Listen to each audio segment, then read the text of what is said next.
Jade Cargill is our new Queen of the Ring. But the question is she everyone's Queen of the Ring? We're going to talk about that, get into it, and more. This is WrstlXtra.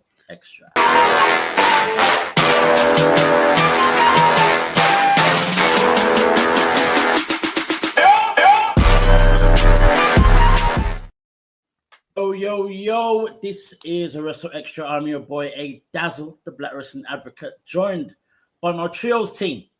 Mex, the WrestleManiac, if you will. Yeah, no yeet. Oh. And after the last time. And of course, say his name, he shall appear. The professor that is Gerard Bonner. As I said, Jade Cargill is the Queen of the Ring.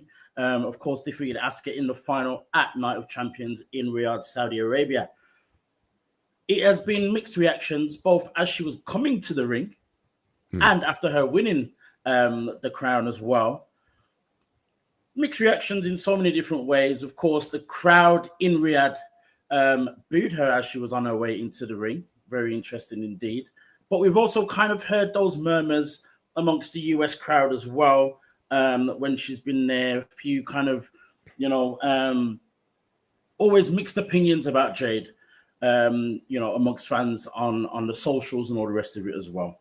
Gerard, I'm going to go to you first. We predicted that Jade was going to win, but of course, last week we were talking about the strong possibility and even, the importance maybe of Asuka coming away as Queen of the Ring. So when you saw Jade win and was crowned, how was that feeling for you? It was an interesting feeling. I think part of what can be difficult about the Jade Cargill story is so many, and this is much like life. People tend to leave you where they met you, right? So for a lot of people, this whole idea of Jade Cargill is still Jade Cargill, the TBS champion, and so because of that, people aren't willing to look at how she has progressed, how she has advanced. Let's just think about the fact that she held her own with Asuka, right? Not an injured Asuka, but a healthy Asuka. The same Asuka who went 916 days undefeated. The same Asuka, who's a multiple-time world champion, winner of the first Women's Royal Rumble match. Her resume is insane. And Jade hung in there, hold for hold, move for move, didn't miss a step, So I think when we look at the totality of this tournament, you look at Jade Cargill, and there are those who will think, well, you think of the King of the Ring or Queen of the Ring, it's supposed to be the best wrestler, the best technical wrestler, all those kinds of things. Well, Brock Lesnar was the King of the Ring. I don't think anybody would call him the best wrestler technically of any era that you look at. You could name Wade Barrett, right? Is he the best technical wrestler? And this is no shade to these guys, but it is to say that there are, that King of the Ring or Queen of the Ring doesn't necessarily go to the best wrestler. Zelina Vega won the first Queen of the Ring, right? Nia Jax last year. And some could make the argument that a tournament that had a Bianca Belair, well, she should have been the Queen of the Ring. Here's where we are, and I think in terms of what this Queen of the Ring distinction does, it does a lot more for Jade than it does for Asuka. Now, we made the case last week in terms of how Asuka could win it, but let's face it, Asuka's star shines no less by not winning Queen of the Ring. She still has all of the accolades we mentioned, but Jade Cargill needs Queen of the Ring for people to view her in the light that she needs to be viewed in. Now, let's face it, was Nia Jax the best wrestler? Not necessarily, but she went on a really good run. She was hot, the momentum was right, and it made sense. I think for Jade Cargill, I think this is a good move for her. Kind of reminds me of the moves that happened for the New Day, which I'm sure we'll get into, but a few years ago when you had Kofi Kingston winning the world championship. Then a couple of years later, Big E found success. Then not long after that, you had Xavier Woods finally winning King of the Ring. At some point, these factions, big three, however we put people together, have to be able to show that they can do things on their own and their own merit. Jade Cargill kind of completes that trilogy by winning the Queen of the Ring. Mex, do you feel as though that was the right choice yourself? Yeah, for every reason Gerard has said, I think she was the right choice. I think the issue is maybe people getting hung up on two things: that Jade isn't the most technical wrestler, and like, yeah, how is she overcoming an Asuka and overcoming this person and that person? The second issue is that, generally speaking, I think the masses would say the match was absolutely fine until one moment when she was pinning Asuka, where one could say that Jade was maybe being a bit overzealous with the pin. I like that kind of pin because it's like, let me dig deep, let me hold this person down. She lost her balance, she slid. It wasn't a botched pin, it was just what it was. Like, it was overzealous, you know, trying to ensure of the win, you know. And people take that and run with it, and it's unfortunate because, like I said, the actual match performance was really fun. I like the way that the match laid out in terms of Asuka kind of had the first half, and they said that on commentary, Jade wasn't getting nothing in, sort of thing, and then the second half was all Jade and put her away. It's just, people that don't like you will find anything to pull you up on, you know. And in this case, match fine, moves are all fine, everything executed fine. It was just a pin. But Jade in this position, Jade being elevated as Queen of the Ring, and like you rightly said, Gerard, Queen of the Ring, King of the Ring is just an accolade. If anything, as of recent times, Gunther winning it last year is the anomaly of someone that you would call a technical wrestler that's actually went on to win this. Everyone else has been very good wrestlers, but you know, it's more so the gimmick, and nowadays where the gimmick now puts them in a title match at SummerSlam, which is great. So yeah, Jade is good. This is a good kind of nice, easy ascent for her, nice trajectory. Joining the class of black champions in Mabel and Booker T, and Xavier Woods being the first woman to win it is awesome as well.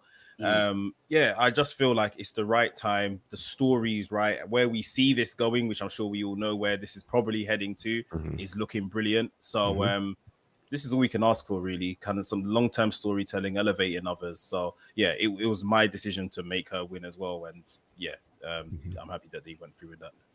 Are we ever going to get to a point where fans or the general consensus of fans get past this whole thing of every good wrestler or every successful wrestler has to be technically sound? Because when you said about the way the match went, in terms of Asuka had the first half, Jade had the second, and Jade ends up winning, it sounds very similar to every single match of a certain person. I don't know if you know him, John Cena. So, you know, and of course, you know, he's called the greatest of all time. He's on, you know, most people's Mount Rushmore, all this kind of stuff. But yet when a Jade Cargill does it, and I'm not going to say it's the whole black female thing. I think it's just, as you said, when you dislike someone, you're going to find every reason to, you know, pull up anything. Are we ever going to get to that point where we start to realize that there are different styles and not everyone's style has to be specific to technically sound, and sometimes the technically sound wrestler is going to lose to the big and powerful one? Like, you know, I think that's why conversations like this are important, and I think this is why people like us and platforms like this belong in these spaces, because there has to be somebody to cut through the nonsense and actually bring some degree of truth. Here's the reality of it. Technical wrestlers are rarely superstars. right. Technical wrestlers are rarely the face of a given brand, right? So think about it. When's the last time you had a super technical wrestler as the WWE champion? Maybe Daniel Bryan. Okay. But that title reign didn't last long, right? It was all about the ascent to the championship where and here's what it was. We loved the underdog. It wasn't that we loved the technical champion. even if you go back to one of the first technical champions in the modern era, that being Bret Hart, right? Bret Hart, cool guy, but took us through the new generation era, which many don't herald as a great era in WWE, right? He'd be followed by like a Shawn Michaels, who was technical, but had overwhelming personality. Mhm. And so I think what we have to acknowledge is it's not about the great technical wrestler. There's always about the element of showmanship. It's why the most popular wrestler in WWE is either, depending upon your perspective, Jey Uso or Cody Rhodes, neither of which are technical wizards. They're not. And let's take it out of WWE for a second, right? You look at a Zack Sabre Jr. As the IWGP World Champion over in New Japan, and nobody talks about it. Nobody talks about it. You know, it's very rare to have the combination of technical wizardry and personality. And almost always personality is what wins the game. Personality is what causes the merch sales to go up. It's what causes butts in seats. It's what causes things to be moved. We sat for 4 years with Roman Reigns because he moved the needle, not because he was a great technical wrestler. And then let's go back even further for the historians who may not understand how we're doing it. Turn my mic up for the people in the back, because before we had a 7-year title reign with a guy named Bob Backlund from the late 70s until the 80s. And it was, I mean, this was mayonnaise white. I mean, this was no personality at all. You know, he gets beat by the Iron Sheik and then gets beat a month later by Hulk Hogan. And Hulk Hogan ushers the WWE into the period that honestly we have now. They didn't do that with Bob Backlund. They didn't do that with some of these other names who were technically sound, but could not pull it off. So I think fans are going to have to update their palette and portfolio in terms of what makes a great wrestler. And here's the thing, it's not even hidden anymore. It's being said blatantly. And I mean, if you dare to watch LFG, if you ever watched Tough Enough or any of these spaces that teach you how to become a wrestler, they emphasize personality as much, if not more, than the actual moves themselves. They want you to be safe with the moves, but you have to connect with people. So I think people have to get over that. And let's face it, Jade Cargill connects with people. You cannot take your eyes off of her, whether you like her or not. You're going to pay attention to her, from her entrance to her physicality to her presence. It's why we like Stephanie. Name everybody you like. There is something magnetic about them. And I think people are just going to have to update their portfolio, or we're going to have to acknowledge the real issue, which is perhaps you have an issue with Black women. Very, very true. Very true. And this is where I'm going to go to next in terms of this whole connection. You know, as we said, you know, you watch things like LFG, you watch things like Tough Enough, and if you watch enough other things, either about behind the scenes or, you know, enough podcasts maybe and stuff like that, you will always hear people talk about it's not about whether you are liked or disliked, but if the reaction is enough from the fans, then that's all that matters. Right.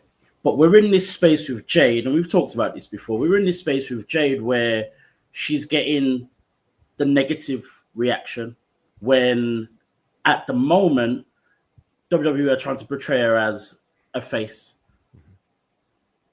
Mex, why do you think there is that disconnection in that sense?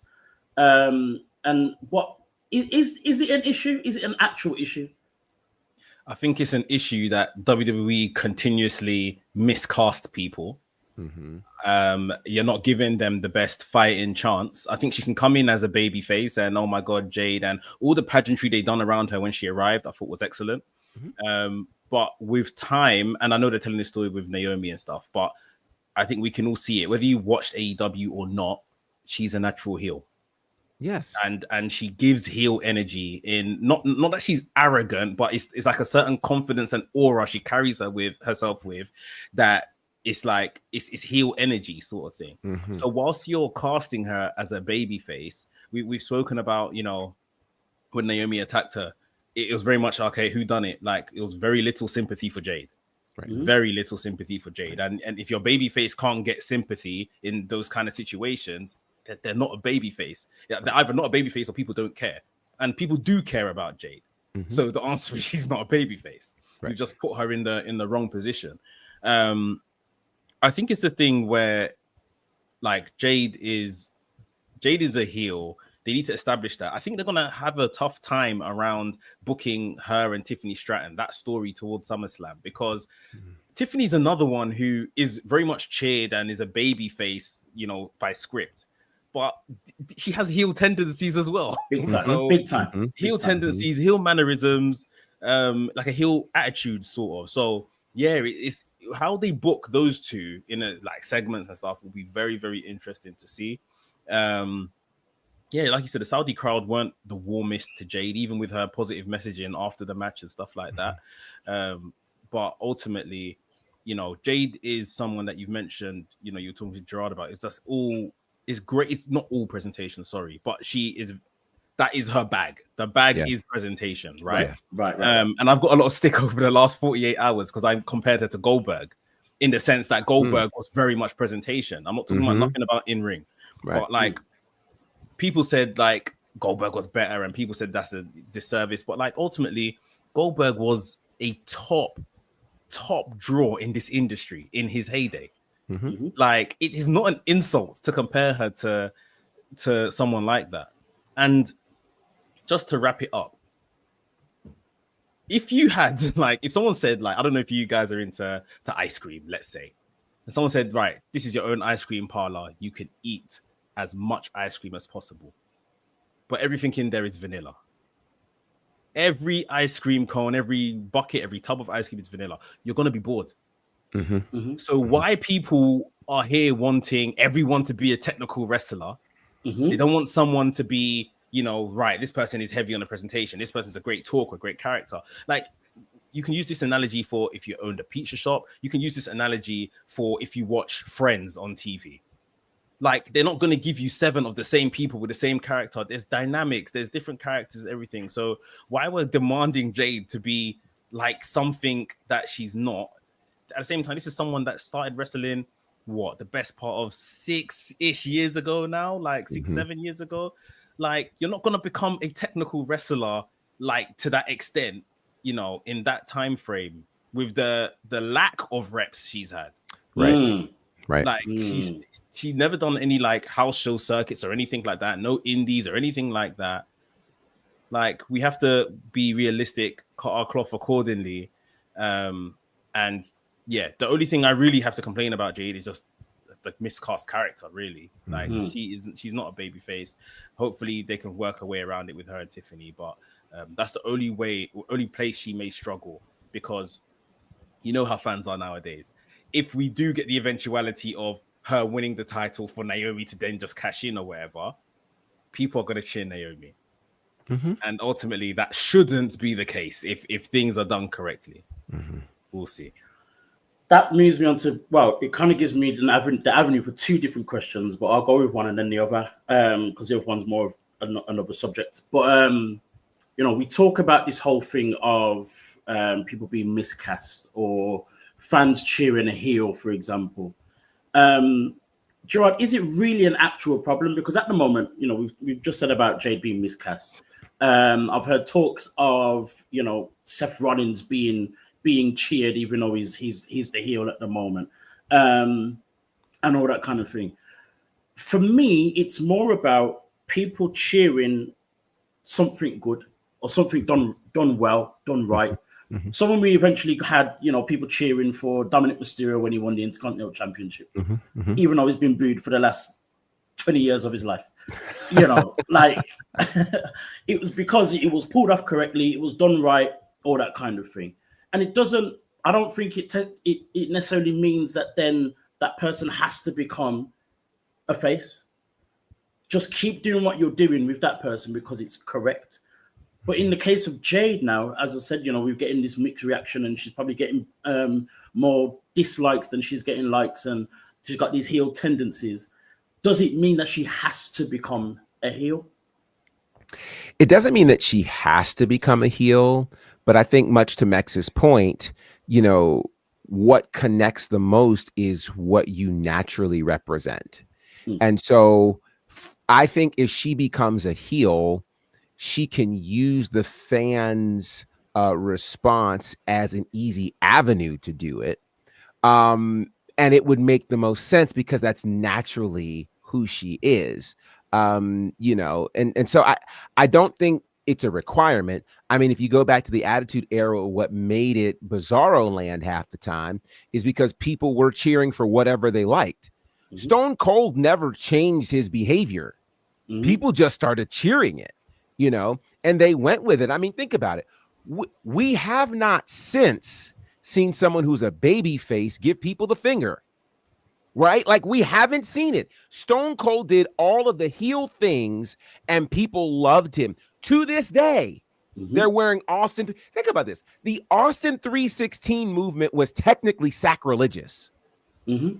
Think about it. I mean, Blasphemous. it came from the blasphemous, dare I say. It came from that whole John 316 moment that football players, they would have the John 316, the football fans would have that, you know, at the end of the American football fans, excuse me, would have that at the end of the goalposts, right?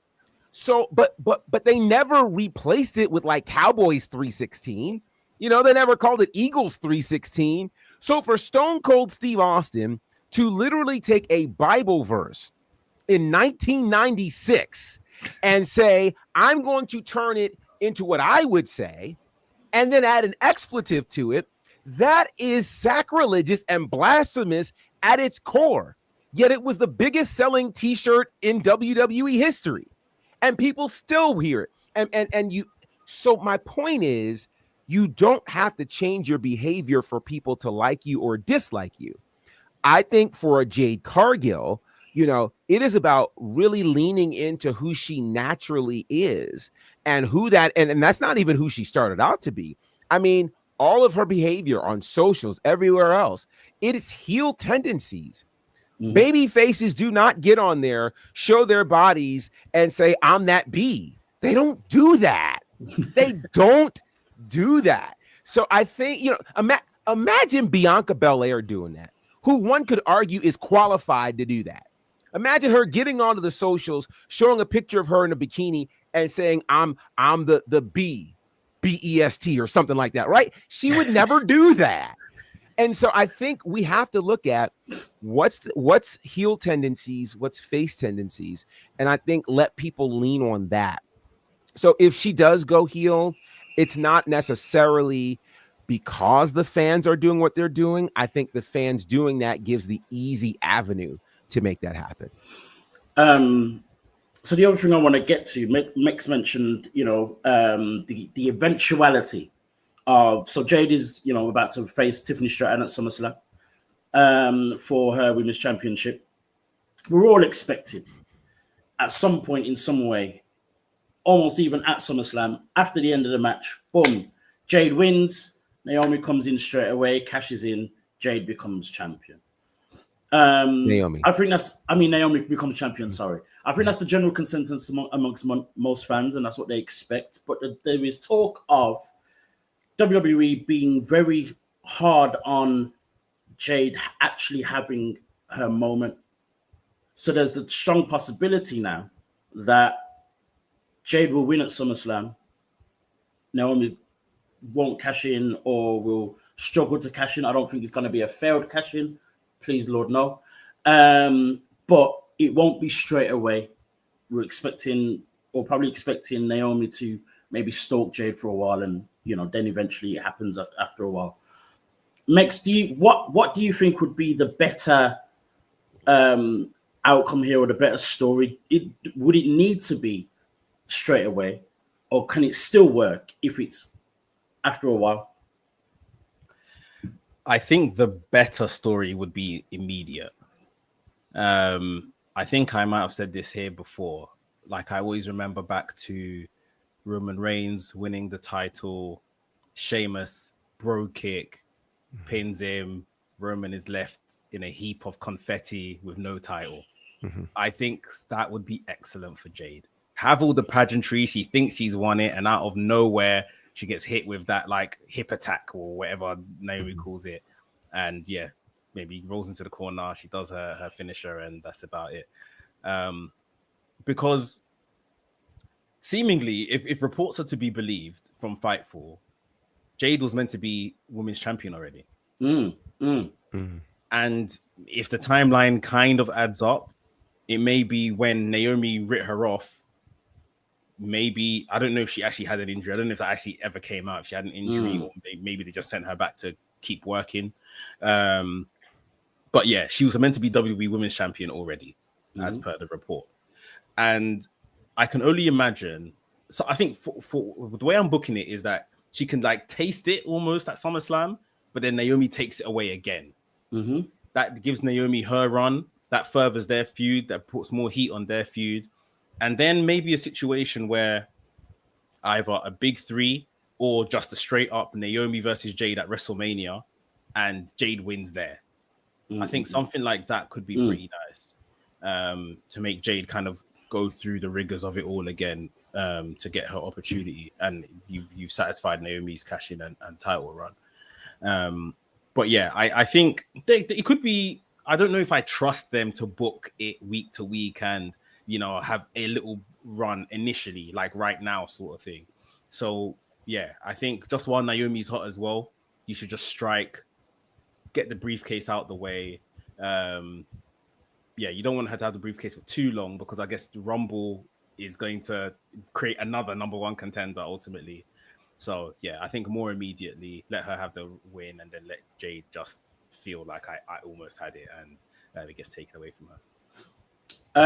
Gerard, do you think it would be a detriment to Jade, the person, as well as Jade, the character, if it was an immediate thing that happened, if she beats Tiffany Stratton at SummerSlam and then Naomi cashes in straight away?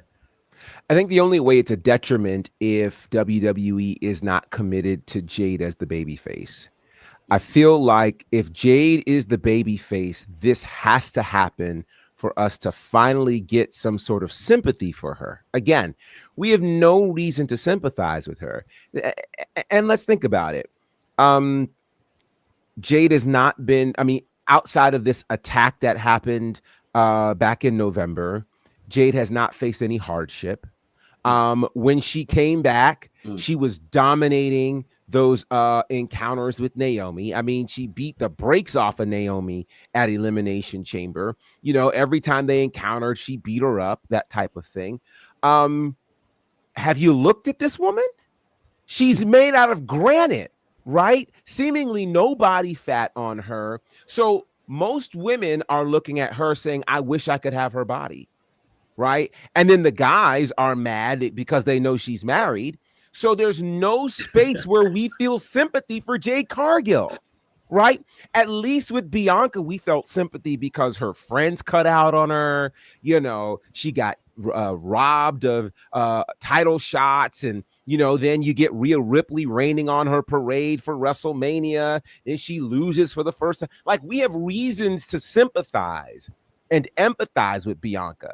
We don't have that with Jade. So if you don't take that title away from her at SummerSlam, like literally, she holds the title after a grueling battle. I mean, like, it needs to be a grueling battle. You know, she's barely standing, holding the title, and don't even play the music. Don't play the music. Let Naomi literally jump from the crowd or something, beat her down, and then cash in. So there's no warning, no space of preparation whatsoever. Then we can start to feel, because think about it. People started feeling bad for Drew McIntyre. I was going to say his name. You know, when Drew lost the title after wanting to win a world title in front of a crowd, he loses it in 5 minutes, gets screwed all year by CM Punk. Okay, we feel sympathy for Drew.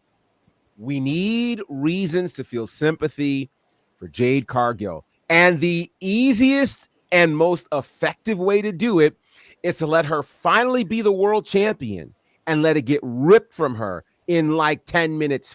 I mean, like 10 minutes between the time she gets the 3 count and then her shoulders. No more than 10 minutes needs to exist. Even 10 minutes feels like it's long. Yeah, I mean, no, the 10 minutes includes her recognizing she got it, lifting up the belt, confetti dropping, her music playing, the replay happening, and then the attack, right? All of this is in the 10 minutes, you know, but I think if we're going to feel anything other than that, where are we going to feel sympathy for Jade Cargill? And I feel for me that's how it should be as well. Again, that part of it is the important part. It's about feeling sympathy and actually getting Jade to a place where it feels like she actually is a babyface, or giving us reason to have that feeling for her and that sympathy. So it has to be immediate. I guess the longer term isn't bad necessarily, but it's not the better choice. In my eyes, it's not the better choice. Definitely not. Can I one up, since we're on the sympathy train? One way that I think we could do this, especially if one of the suggestions I made as to WrestleMania, Jade wins, like we've said. Naomi's walking down to the ring. Jade sees her come in. Who Jade doesn't see coming, Bianca out of the crowd. Bianca does the damage. KOD, all sorts. Naomi just nonchalantly hands the briefcase to the ref. Pins her. Done. Because to your point, because to your point, and I was going to suggest, because right now among the big three, we still have two baby faces, technically. So somebody, you know, right now Naomi's the one who's, you know, having the disadvantage. That can't be that way. The baby face has to. And so for Bianca to turn, and now you mean Jade. So that leaves Jade as the only choice among the big three to be the baby face. I love that. I love that. Almost like, was it Daniel Bryan and Randy Orton at SummerSlam when Triple H just turned and pedigreed Daniel Bryan. And like Randy Orton just came and, you know, collected the bones effectively. Because like I say, I'm sure fans will cheer if Naomi cashes in. And whilst we're all happy that she's champion, we don't want that as a reaction. The only way to silence that crowd is send Bianca in there alongside with her, because then people be like, no, this is too much, guys. This is too much. And there you have the sympathy. Agreed. Wow. Madness. Wow. Yeah, that would be. That's them committing to turning Bianca heel, which God knows they don't want to, but they hinted at it earlier this year. Yeah, that's true. They have. I still don't understand. I know she's been off TV because of the injury since WrestleMania, pretty much. But she turned around and said, "I wore a cloak full of roses because I've always wanted people to throw roses at my feet." You're a heel, bro. Like, you are a heel. What kind of arrogant nonsense is that? You're a bad guy. Like, and they have to use that. They have to use that, man. Come on. Oh man. Wow. Gosh, that moves me on nicely. The segues are brilliant. Onto the next topic as well, of course. In terms of the surprise, the shock, the heel turn. Us standing in awe, I'm like, what the hell is going on? When the New Day, of course, turned heels. We saw on Monday, just yesterday, Monday Night Raw, them losing their tag team championships to the Judgment Day, Finn Balor and JD McDonough. But aside from them just losing their tag team championships, Gerard, do you feel as though we're losing something else when it comes to this whole thing with the New Day, especially since that heel turn, and maybe even just since them winning the championships at WrestleMania? Do you think something more is being lost here? I don't know. I will say I found it very curious that Xavier Woods looked the best he's like ever looked physically last night. It was scary. I thought the same thing. I was like, wait, what? And I mean, he knew it. Like the stuff he was doing in the camera, I was like, oh. He wore trunks. Right. He normally wears pants. Right. So he looks the best he's ever looked. Kofi looks in great condition. I don't know that we're losing something. I'm intrigued to see what they're going to do now. I think this is an interesting space. It's very clear that for whatever reason, the Judgment Day seems to be back on top, you know, all dripping in gold, and there are other stories being told there. So the question is, what's the story right now to tell with the New Day? There's a part of me that wonders, okay, do they look to go after tag team gold again? Do they somehow bring up and evoke the name of Big E and circle back to that story? I'm not sure what they do right now. I was really enjoying just kind of, the way they were dressing, the way they were coming off. Like, I'm really enjoying that. What happens to them now, I think, is very interesting. I don't know where they go from here because there's not much left for them to accomplish. So, I don't know if they, again, the only thing that I can think of is for potentially for them to somehow go after Big E in whatever way they choose to do it, because we never really got much follow-up on that. Interesting. It kind of brings up this whole subject as well of, WWE's view of the tag team division and all these kinds of things. The New Day held the tag team championships. I think it was like 72 days, 72 days, one defense of that title. The Judgment Day find themselves holding the tag team championships again. Their previous reign was 175 days with only 2 defenses of the title. What's interesting about what the New Day did is very similar to the Judgment Day, actually, is kind of obviously trying to avoid having to have a match, and that was part of the story, and then playing people against each other and all that kind of thing. But Max, do you think it highlights not so much, the WWE trying to give us a story in terms and character building maybe of the New Day or whoever's holding the championships, but more so magnifying the fact that the tag team championships just don't really mean much? The tag team championships, especially on Raw, don't mean much at all. I will say this match was fantastic. This match was amazing. Agreed. And yeah, I thought, New Day will retain when the match began. New Day didn't even get like an entrance from the feed I was watching. Right. And as the match went on, I thought, no, like it looks like Judgment Day are actually gonna get somewhere with this. Look, the New Day, I think they have been. It's not their fault. I think there must have been some type of communication or something that Big E was ready to return. And at the last minute, something's changed. And when he's not returning, obviously.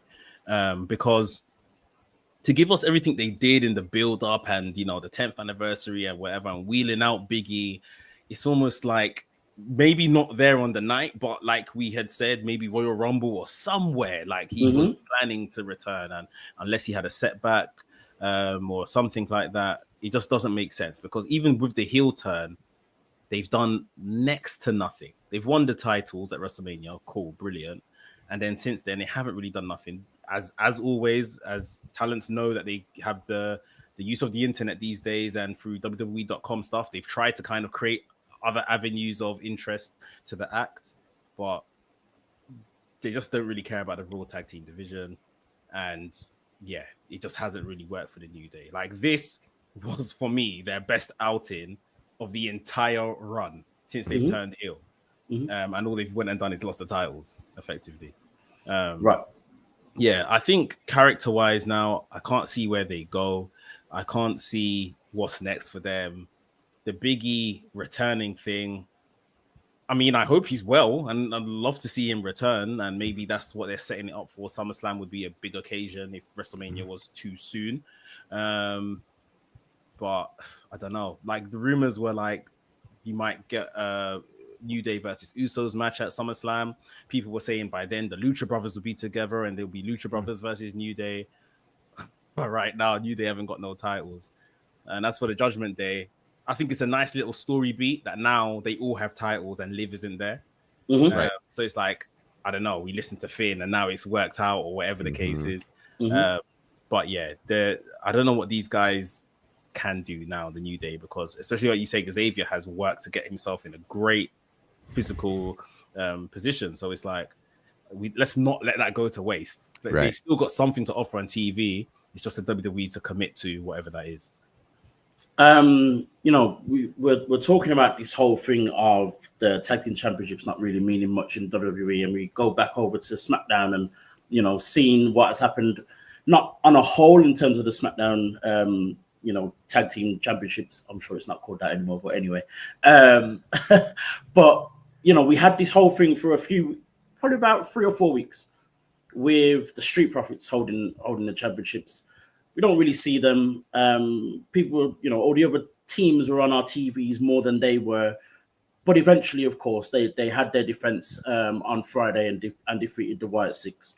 Gerard, do you still feel is there work to be done in terms of the Street Profits and how they've been used since they've won the championships? Or was Friday kind of like, okay, we've kind of silenced the naysayers for now?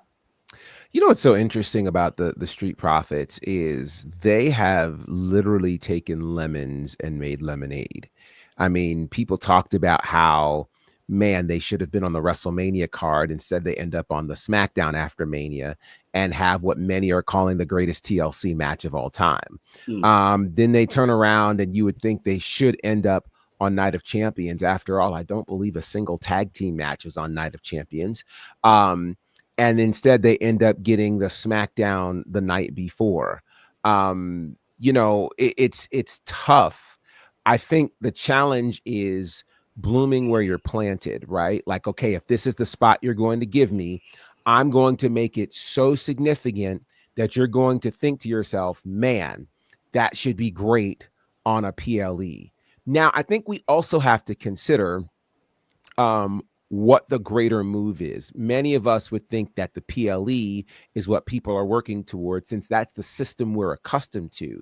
But the reality of it is more people are watching the weekly television show than the PLE.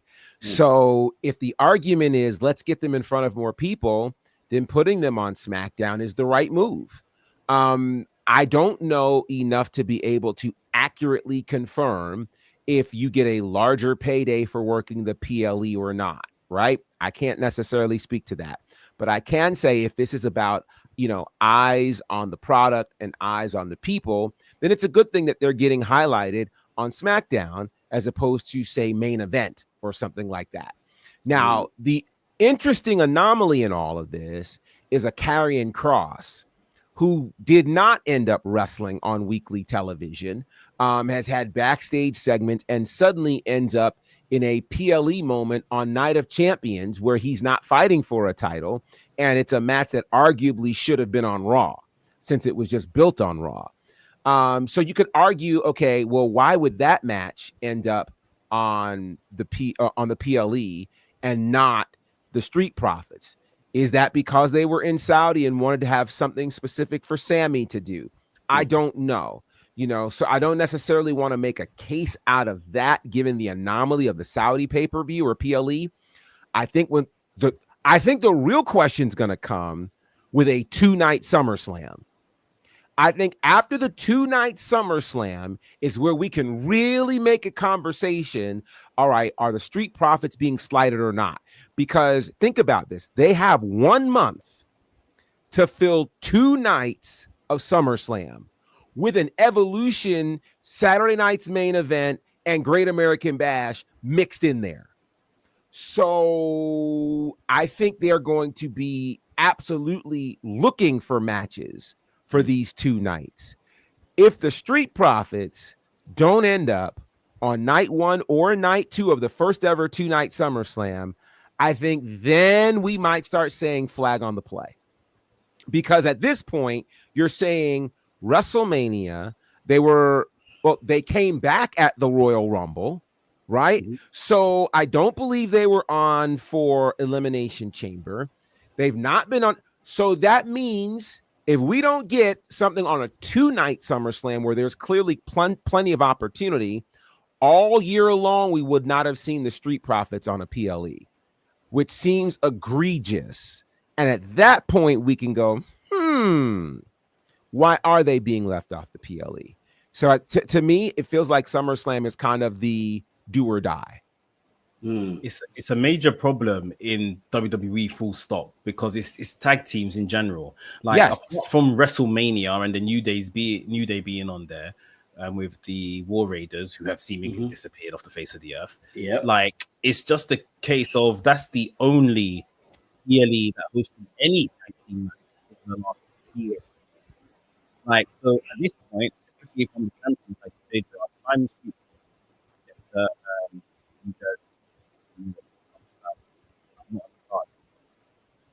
one of two things has to happen. You're either releasing me, or I'm going to consider, am I staying in this place post my contract? If you clearly don't care about tag team, or I'm asking you split our tag team. So, like, all the time on TV is great and it's a job. I hear all of that. But if you just have no interest on showcasing my particular style of art in tag team wrestling on your biggest stage, what am I here doing this? Let me do what everyone else is doing and ply my trade that way and try, make ways that way. It's unfortunate for all of them. No, considering that the tag teams are hot. Yeah, right. Yeah, right. And here's my thing, and I said this especially after the TLC match that they had on the Smackdown after Mania. I'm very much kind of not necessarily on the side, but kind of make sense of having that division a staple on the weekly show. And as you said, Gerard, the Street Profits and the tag teams in that division making, lemonade from the lemons that they're given, making the most of the opportunity or the chance that they have in what most people would see as a, negative. And that's fine. Even if it was WWE's decision to make it be like that, you guys, we're going to give you this space on the weekly show, make the most of it. This is what we're doing, and all that kind of stuff. And that's great. But I'm also agreeing in the sense where if we're gonna do this for so long, and they've shown that they can do what they're, that they're great at getting the attention that they need to get, and probably more than what was expected, and then you're still not showing them on a PLE, eventually there has to be questions. There has to be questions asked, like how serious do you look at us? You know what I mean? How serious do you take us through, when we're doing what we're doing and showing you what we can do and all the rest of it? And I know things have shifted in terms of the way wrestling is and all that kind of thing. And maybe being on the PLE or back in the day, the pay-per-views were the pinnacle and, the only thing that we strive for. But I still think that when it's been going on for so long and you still don't put us on, if as you said, Gerard, if they go do this 2-night SummerSlam and there's no no tag team matches, significant tag team matches, and over those 2 nights, there's a problem. There's a problem. As Mick said, there was only we only had the New Day War Raiders on WrestleMania. War Raiders have disappeared. Nothing was done with the New Day after WrestleMania. So that in itself kind of enhances this whole argument of, okay, do you really take us seriously? And there's only so long that can happen before frustrations kind of come out and people say something. So yeah, it's going to be interesting to see how that one plays out. But my fear also is now that with there being like about 4 or 5 teams that are good enough to be champions on the SmackDown brand, where does it go from here? Because even with the Wyatt 6, it kind of almost feels bad that they lost. Yeah. Because you're like, we haven't seen these guys in how long? They're supposed to be this big, great faction, and they've come back. It was all anyone was talking about for 3 or 4 weeks, and then they lose. What do you do with them from here? You know what I mean? You've got DIY, you've got Motor City Machine Guns, you've got Los Garza, who ended up winning AAA Tag Team Championships. Like, what are we doing with any of them from now? It's almost like they've hit a peak and you kind of like don't know what to do with them next. So it's a little bit worrying. I'm glad the Street Profits are able to do what they do and have the matches that they have when given the chance. But it's like, yeah, they're it kind of feels as though they're got their backs up against the wall and they're fighting for their life almost. It's kind of like that type of situation. So it's a little worrying, but it's not the end of the world. But it's still like, okay, well, what are we doing next? What are we working towards? Yeah. It's crazy to see. Setting our attentions quickly, we go over to NXT/TNA. Trick Williams is, of course, the current TNA World Champion. We already know that Joe Hendry has made his way to being the #1 contender for the TNA World Championship. Their match is supposed to take place at Slammiversary, the biggest show of the biggest show of the year for TNA. But recently, I think it was just last week on Thursday's show, it was hinted by the man himself, Mike Santana, that he wanted to be added to this match to make it a triple threat match. The rumblings and the ramblings are that this is actually going to happen. My question to you two is this the right thing for this match, for TNA and for Trick Williams specifically? I'm leaving it open, mate. Oh yeah. Here's what I'm wondering. I mean, first of all, let me say this. We talked about Trick Williams becoming the TNA World Champion and how it would be the best move for everybody involved. It'd be great for TNA because they'd have a world champion with, obviously going from a Joe Hendry who had the whole world talking. Trick Williams is absolutely a media magnet. It would be good for Trick Williams because it would give him reps against more experienced superstars and would allow him to be viewed in a certain light. I think it has gone well according to both of those metrics. The TNA's gotten a lot more attention, and they've been getting a lot of attention with the crossover and things. But Trick Williams, the caliber of his matches have significantly improved.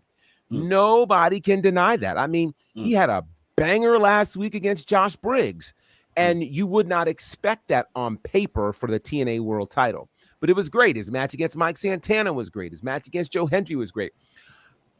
There's a part of me that's nervous that this Slammiversary situation could be used as a triple threat to take the title off of Trick without Trick ever getting pinned.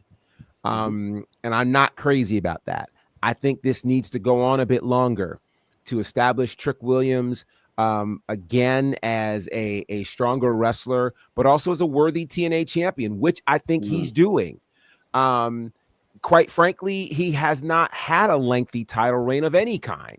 You know, his NXT title reigns were relatively short, maybe a couple of months at best. The North American one was only 3 days, right?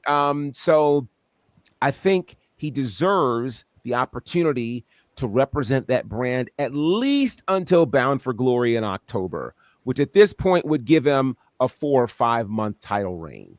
I think that would feel a bit more fair to Trick Williams and to this partnership, as opposed to having Mike Santana or Joe Hendry regain the title, and of all things, a triple threat. Mexer, are you on the side of Trick maybe losing his title at Slammiversary, or it needs to be a bit longer? The only thing that's really in the air for me is if WWE are planning a draft. And depending if they're planning a draft and when that falls, and Trick being part of that draft, right, might, if he loses at Slammiversary and then, after SummerSlam there's a draft, then it makes sense, doesn't it? So I think for his development, October sounds great to me. Let him have it, sort of thing. He's still, very entertaining. The act isn't old. He's kind of moves to a bit of a heel, I guess, a heel role, but the crowd still love him. Like, he's balancing it all very well. Like Gerard said, his matches have improved. Let him have it. Like the likes of a Mike Santana, who WWE said that they have some interest in. He's the only person for me that I'm interested in beating Trick. Which I don't know then leaves him with depending on his contract. I think his contract might be up early next year. So he might not have a long run if he does get it. But yeah, I think the whole point of doing this was eyes for TNA and development for Trick Williams. And it's working. And as long as this doesn't interfere with any plans that TNA have for who their next champion is and when they want to do that, and WWE's plans of the draft, then yeah, keep it on Trick because it's working. The other thing for me that's definitely working when it comes to Trick being on TNA is his alliance with First Class.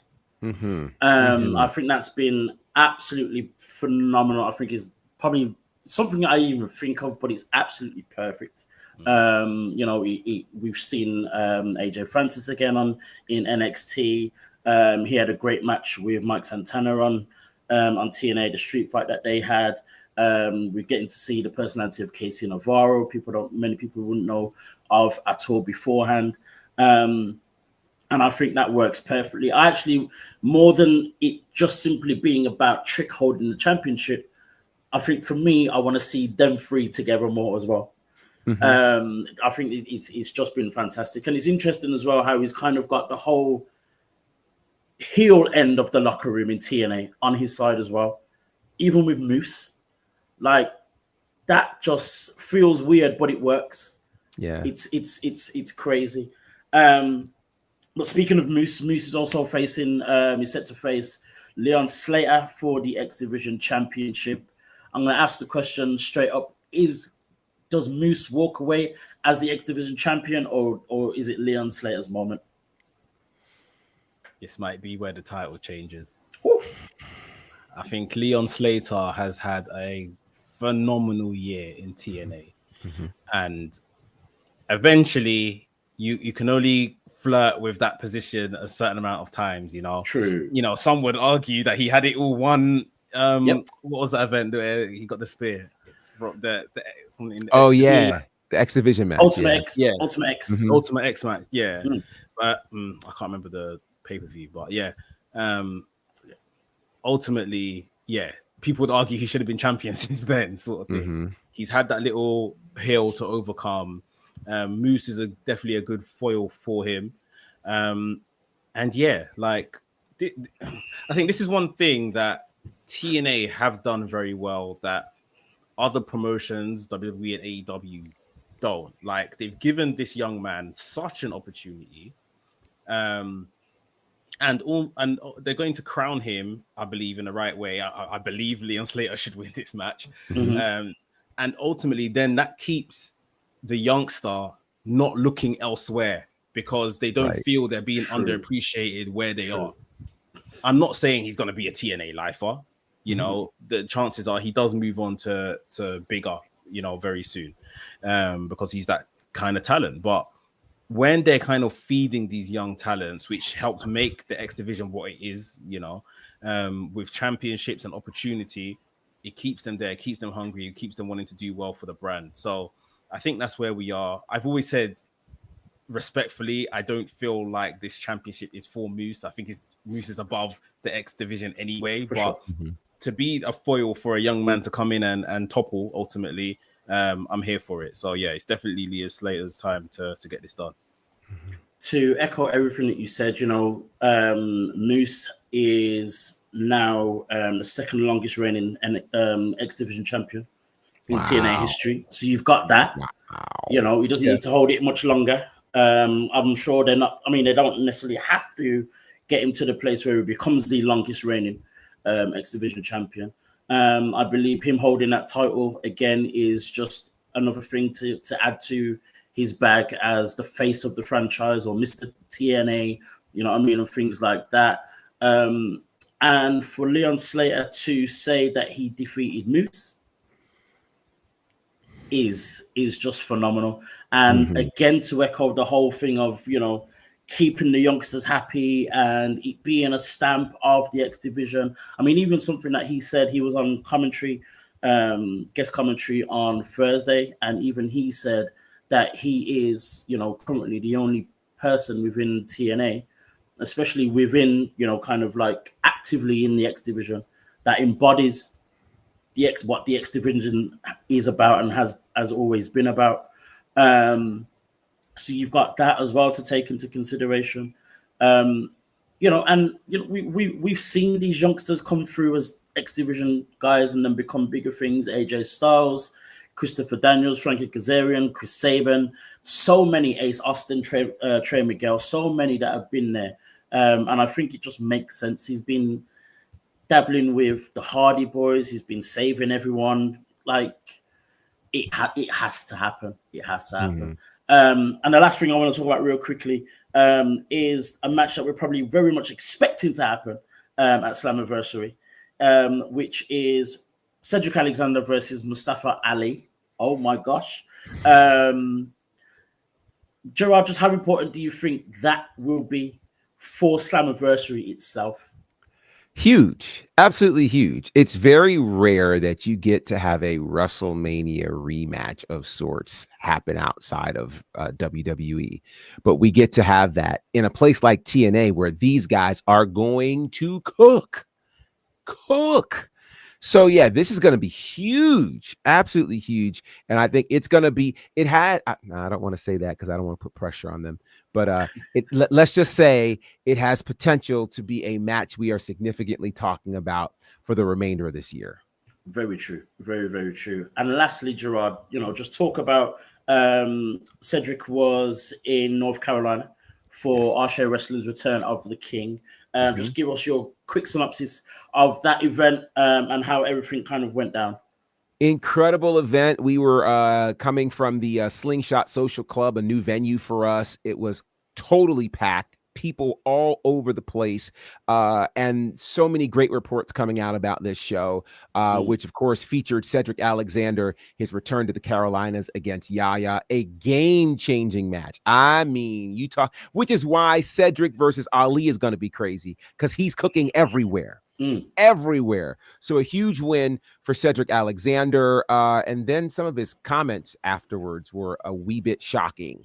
Let's just say that I did not see some of that coming from Cedric Alexander. In addition, you had Shug D successfully defend the Pan-African World Championship against Isaiah Broner. Kiera Hogan was scheduled to be a part of the women's tournament, and she was unable to make it. And so she was then replaced by Savannah Evans. Savannah Evans versus Jocelyn Navarro. Crazy. Yeah, so Savannah Evans advances, Karen Bam Bam Renee advances in a memorable match against Faye Jackson, which had some moments that probably went viral at this point. And the main event, before I get to the main event, there was a crazy 6-man tag. Crazy. Ugly Gang versus Demon Time. It went all over the building. And then the main event, of course, being Darius Carter, after some very unscrupulous tactics, defeating Darius Lockhart to retain the championship, the ASE Men's Championship, and then the return of Billy Dixon.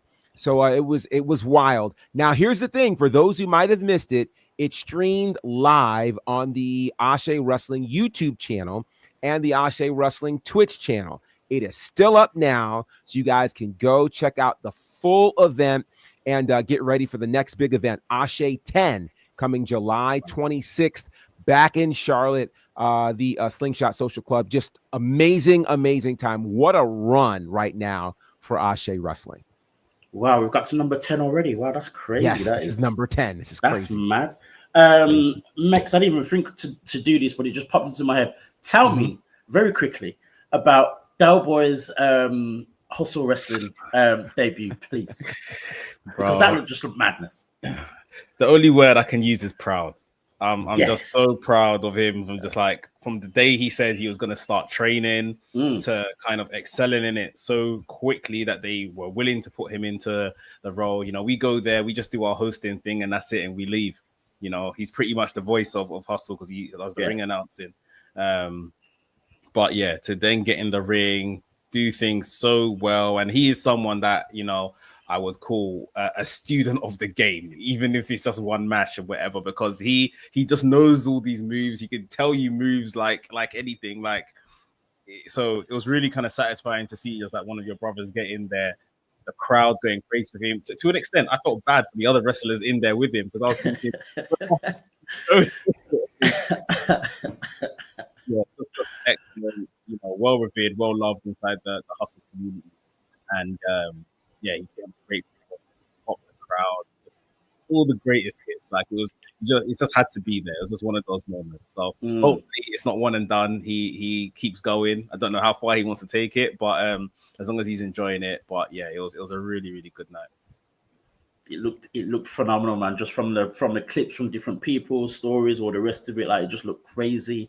Some of the moments, especially when his tag team partner was thrown over the ropes onto the tape, that was mad. Then you've got the hot tag from Del Boy coming in with 2 stingers, and then it was the Io Sky keep up for me. The keep Yeah. up. Yeah. What? Yeah, that was crazy. It's funny you say Io Sky keep up because we were all in the corner doing this. Yeah. It was great. Outrageous. But anyway, our time has gone. You have been watching WrstlXtra on the Black Wrestling Alliance YouTube channel. Of course, you can catch us every single Tuesday, 6 p.m. UK time, 1 p.m. Eastern. Work it out wherever you are. And if you don't want to do that, you can find us on here on demand whenever you're ready. Gerard, let us know where we can find you in all your different spaces. Yes, you can find me at Bonnerfied across all of the social platforms. You can check out my work with ASE Wrestling at ASEWrestling.com, and of course on the ASE Wrestling YouTube channel. Spoiler alert, season 2 for ASE Wrestling TV is coming soon. So be on the lookout for that. You can check out my work with Southern Honor Wrestling on IWTV. You can check out my work with the Nightmare Factory on their YouTube channel. We've had a lot of great shows happening over the last couple of weeks, which is very exciting. And shout out to my friends over at Black Wrestling Podcast. I had the opportunity to do kind of the recap for the top 10 for the BRP 50. So definitely go check those out on the Black Wrestling Instagram, Facebook, X, all of those places, TikTok. Check that out. Some fun times. Again, follow me at Bonnerfied. More fun things to come. And Mex yourself. WrestleManiac UK on all your social media platforms. Rest things to see all the mandem and our shenanigans. And then for all my WWE stuff, it is Gorilla Position on all your social media platforms. Brilliant stuff. And of course, you all know you can find me in the one place you need to find me, which is Black Wrestling Alliance on Instagram. Guys, thank you for being with us, and we will see you again next time.